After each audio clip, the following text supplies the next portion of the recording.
his role with the national team is part-time. So, but still, it's something I still don't know what's his role with KLCT. But from what I hear is that, especially when few of the fans asked the president of KLFA, then he said that Stanley is still with KLCT. But we don't know what's the role, because not just us, probably the players, everybody, we don't know what's happening inside the club.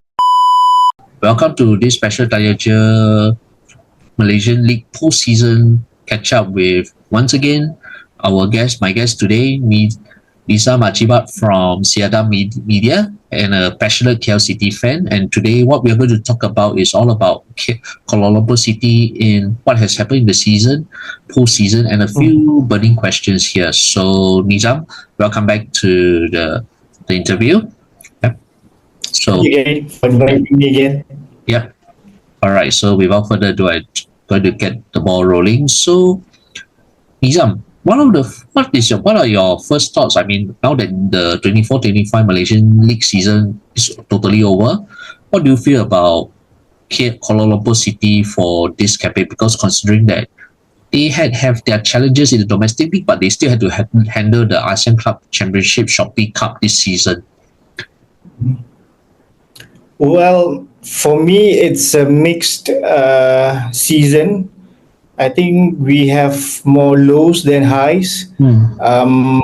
But besides all the lows, I think the journey in the Shopee Cup, the ASEAN Shopee Cup, is something that all KLCT fan would remember for this season, because it's another experience, it's another challenge for us to be competing in the not continent, but a little bit like that, against ASEAN big clubs, facing teams like Lion City Sailors, who went on to the final of the ACL2. Then you have Buriram, Chong An Hanoi, Kaya FC, even Borneo FC. So it's a new experience that we, even at the start of the season, we really look forward to, because after what happened in 2022 in the AFC Cup, so I believe all the KLCT fans are really excited for the competition.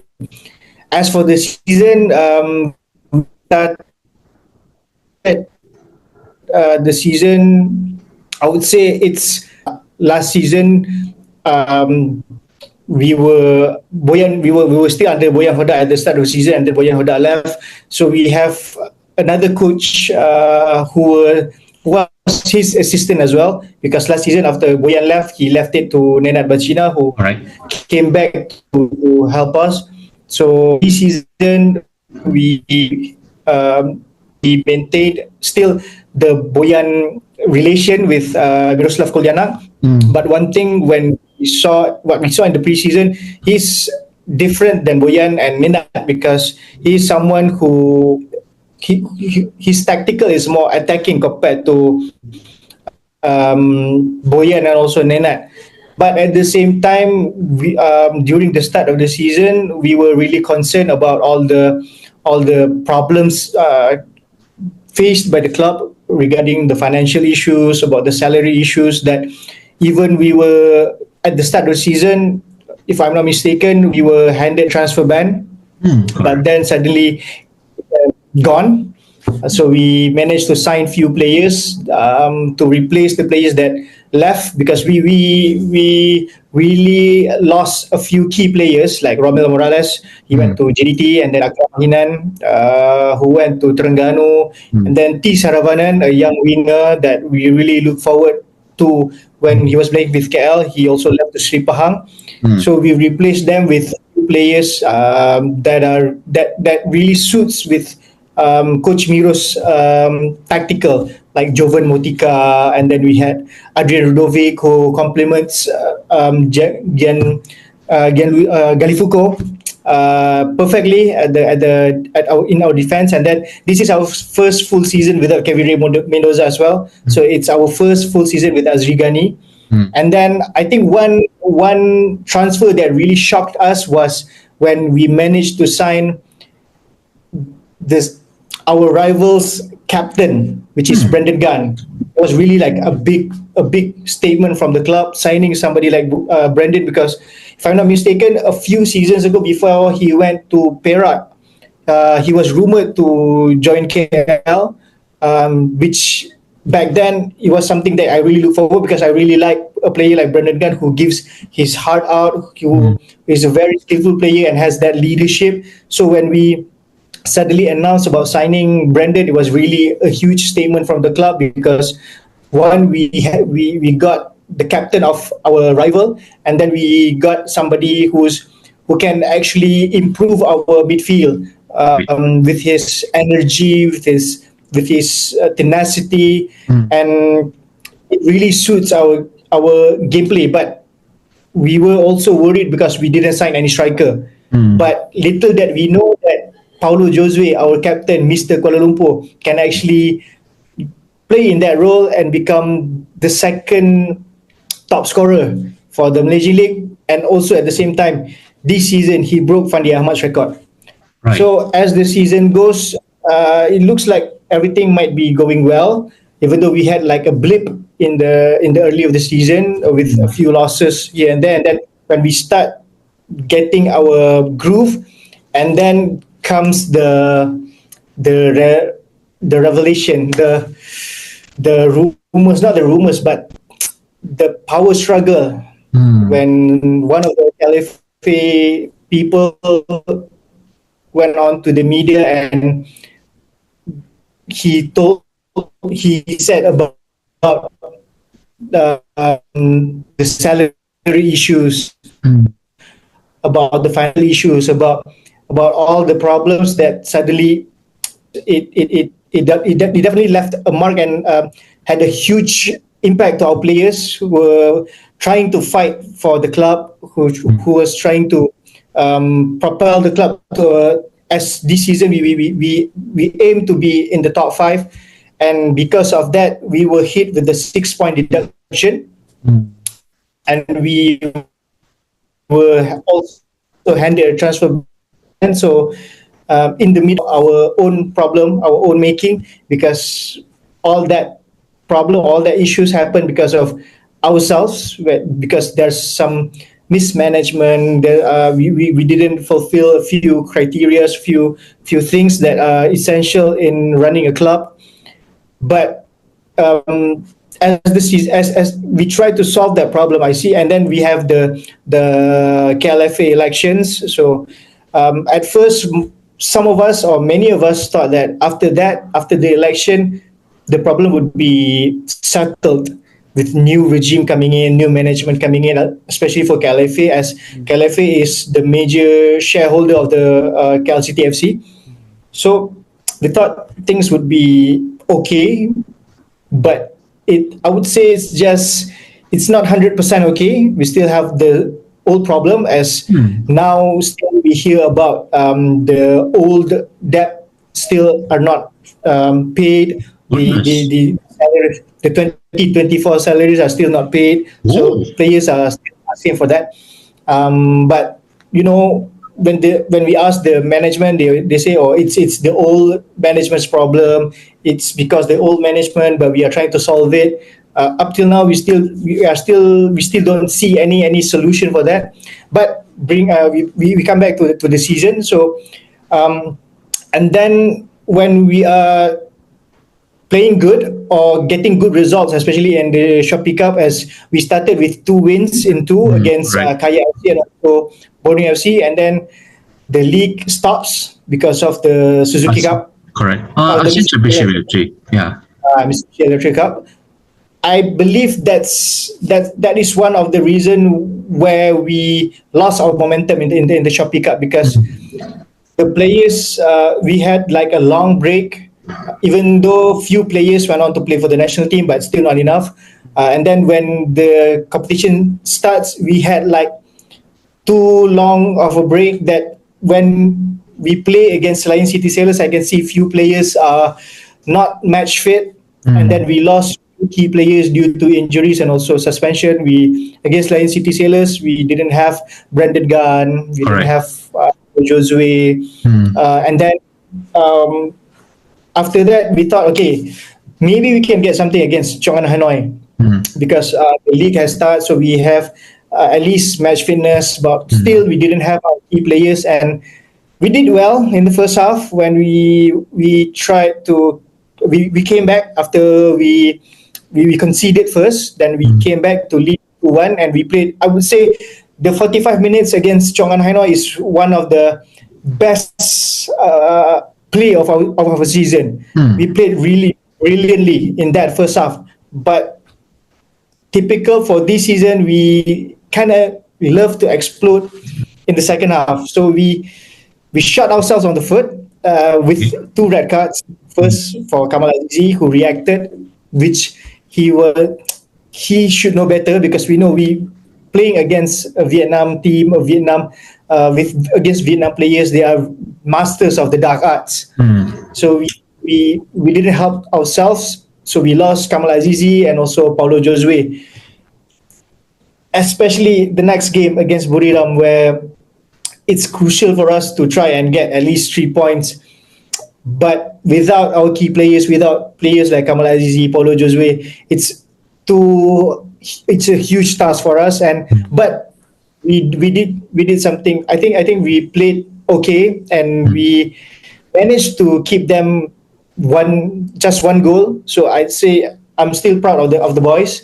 But our aim to try to go and at least make it out of the group stage is ruined because of our own mistake. But at the same time, I'm still thinking, what if KL is in Terengganu's group?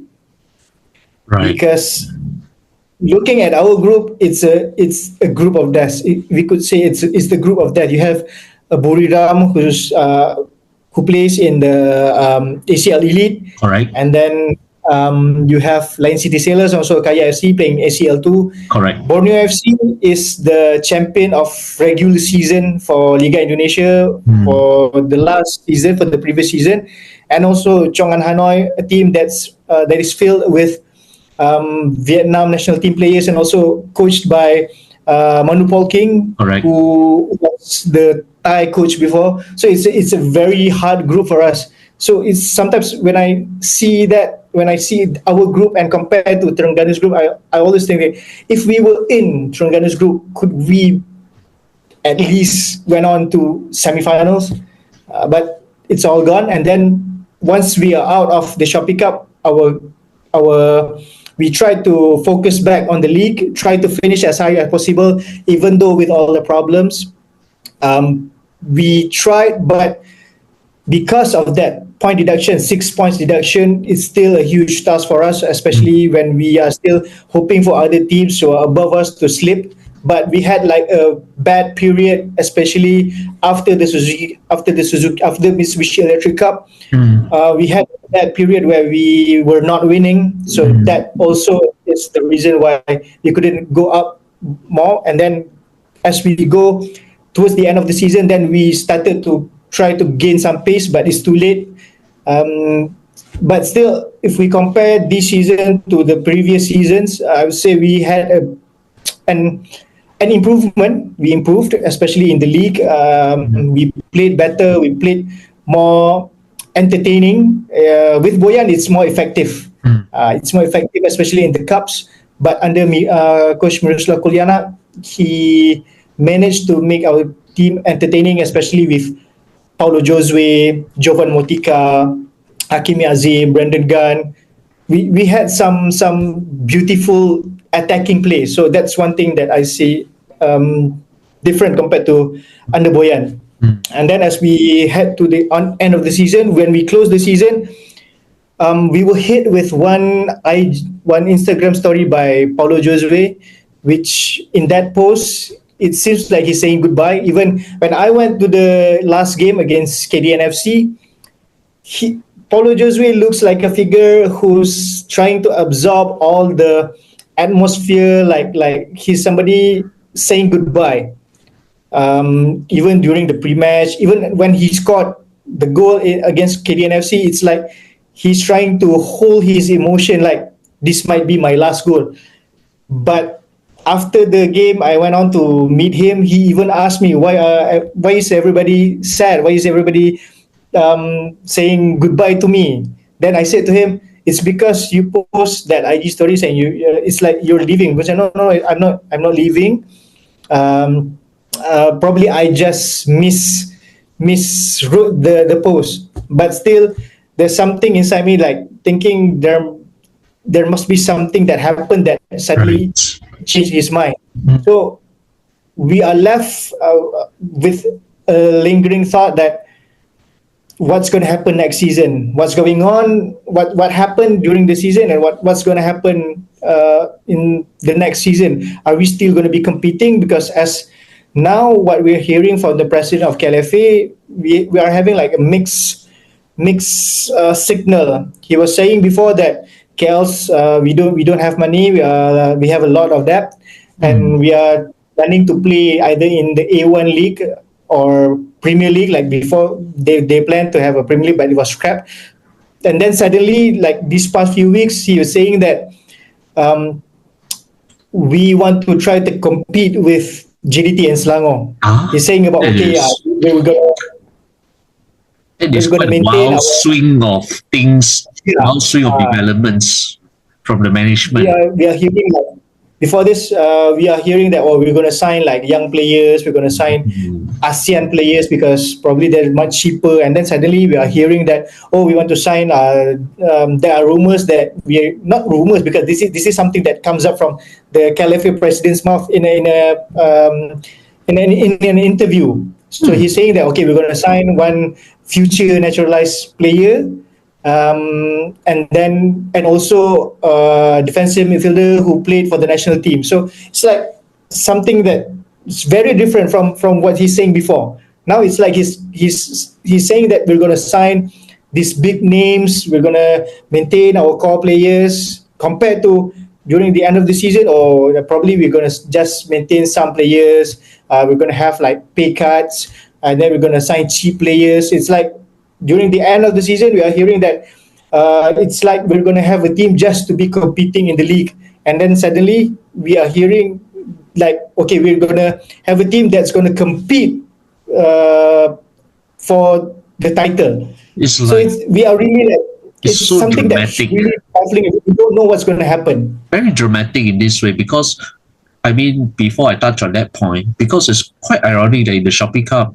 KL City played with in a group where it eventually included the current two finalists for the Shopee Cup final. So it's quite ironic in that sense. But especially what you said towards the end, this is where I'm very puzzled because ever since the new management coming midway through the season, when you mentioned that said that the previous regime's arrears, financial arrears are still not resolved, salaries are sort of like I thought at one point they were all paid on time, those players who are still at the club, but yet things are blowing up again and then they start to dream for the skies, for the moon. I don't know what they're going to dream, the universe, to want to fight with compete with JDT and their arch rivals Selangor, which is very befuddling. I mean, never mind you, I think any casual KL fan would be like wondering what is going on with this management. So Nizam, can you tell me what is your I mean before they were elected, you probably have met a few of them, and what is your impression of them since in a nutshell without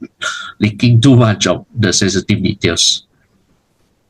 Honestly, I don't have like good impression for them, but that's me personally because these are the same people who are already in the club. Mm, They are already in the FA. They mm, are people from KLFA, and these are the people that were also involved with KLCT FC. mm, So why suddenly? That's my first thought because you are in the club, so it's so how can you not know all the problems when mm, you are inside? You are somebody you high rank in the club.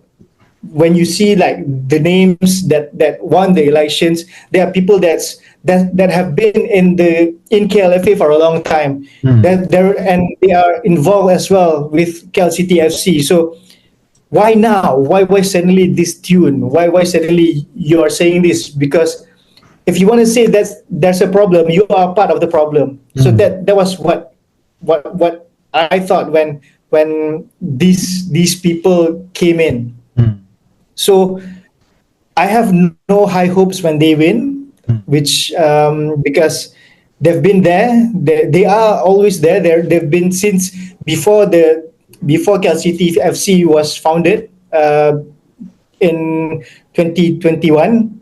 They are already in KLFA. So I've seen what they've done, and I don't know. I'm not impressed with their credentials. So when they win, like I said, I have no high hopes.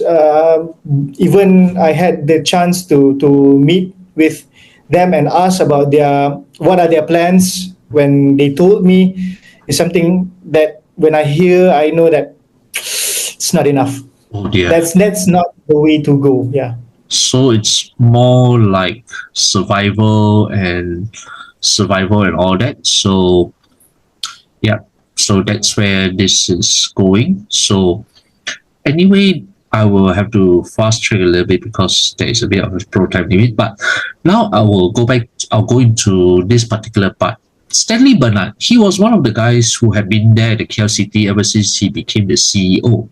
But he recently left the post to actually take charge of as the deputy CEO of Harimau Malaya, the reformed national team structure under the region of Johor, under the supervision of the CEO Rob Friend. So what is your impression of Stanley Bernard, and do you think having probably seen him in that particularly sensitive role over those years where he had to deal with so many challenges as the main point of contact, as the main man, what is your impression of him, and what do you think, how good or how not so good he has done during his tenure as KLCT CEO? I think he has mixed reviews with fans, but for me, I have good words for him. I believe he changed the culture of the club because before he hold the role of CEO, Cal is there just to play in the league. There's no even in terms of players, it's just bringing in players for the sake of bringing in players. But he changed that where he built a team that we can be proud of, or the KL City fans can be proud of. He and Boyan was a great match. Correct. Even he was crucial in bringing in Boyan for us. And the players that he signed was brilliant. He brought in players that fits the culture, that fits the plans. Players like Galifuco, even Kevin Ray Mendoza, which I remembered when we signed. I was like, why are we signing a foreign keeper? But then he showed that he had a bright eye. He had a great eye in spotting talent, and then the Lambert twins. So I believe he did a great job where players. When I talked to a few players, they told me that some of them plays for KL because of Stanley. He was crucial in bringing in them and trying with all the problems. He's good in managing the problems, especially with the players. But probably he could do more in terms of in terms of financial aspects, the sponsorships. But probably he'd do well if he has like probably an assistant or somebody else who can manage in terms of the sponsorship, in terms of the financial, and he can just manage the team and in terms of the players. So he's good. But one thing that I hear is that his role with the national team is part time. So, but still, it's something I still don't know what's his role with KLCT. But from what I hear is that, especially when few of the fans asked the president of KLFA, and he said that Stanley is still with KLCT, but we don't know what's the role because not just us, probably the players, everybody, we don't know what's happening inside the club. Is Stanley still there? If he's still there, what's his role? Who are we going to sign? Still, it's something that we don't know what's happening right now. Well, this is actually very confusing because I had the impression that Stanley Bernard has already gone to become the deputy CEO of Harimau Malaya, and now you have this. So it looks like this current management is all over the place. Am I right to say that? Maybe I'm a bit blind. but they are really all over the place. They say one thing, the next day they say they want to challenge for the sky. The next moment, oops, we're in trouble again. I think it's very unsettling again for KL City fans like you, having seen through those dark depths before, right? Yeah, it's with this new management. I think we really don't know what's happening inside.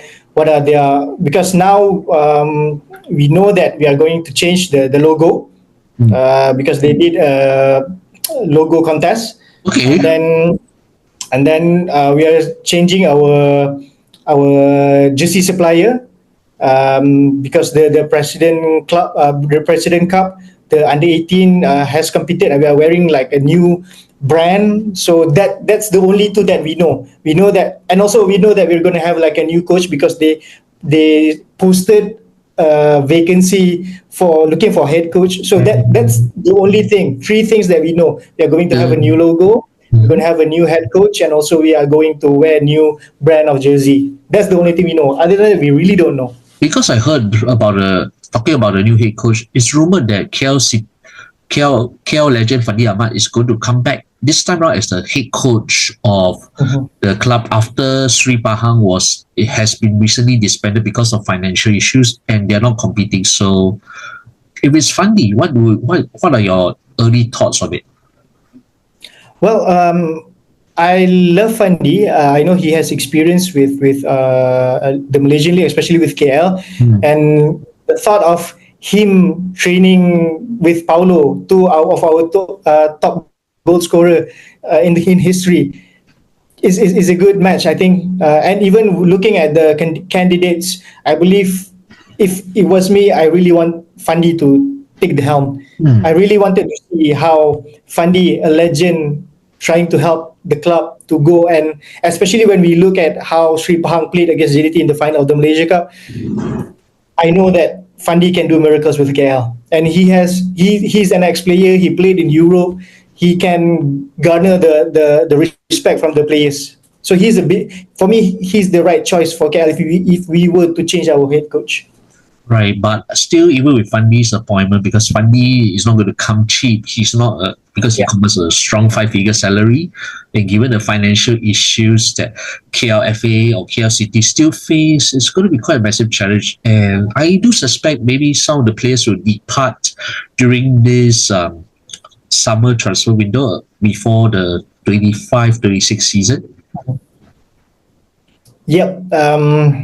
Because up till now, we still don't know what's the plan for next season. Even I believe the players don't know what's the plan for next season. They only know that through the press, when the president goes out and do his interviews with the press. Only just like us fans, I believe even the players only get to know from that. There's no contact from the management.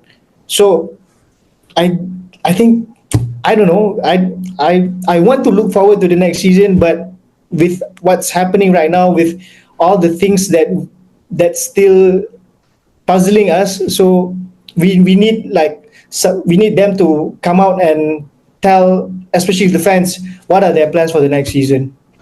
And I guess until the club comes out to say something very concrete about what they're going to do for at least for the next season, 25-26, otherwise everybody, players, including other management who are not involved in the politics, fans like yourself, everybody's in limbo at this moment. I mean, even Fandi's arrival may not fully change the situation, I may suspect, unless something miraculous out of nowhere happens from KLFA. As we know, in Malaysian football, sometimes they can promise the sky, but when bad things really happen, it really hits the depths. So so I guess I think with that, partially I think there's a bit of a time issue on that thing, so probably have to wrap up this recording for the interview. And with that, once again, terima kasih Nizam for your insights from KL City, especially the management, Stanley, Bernard, and the challenges, I think, in a way that KL City still face during this close season. Once again, thank you.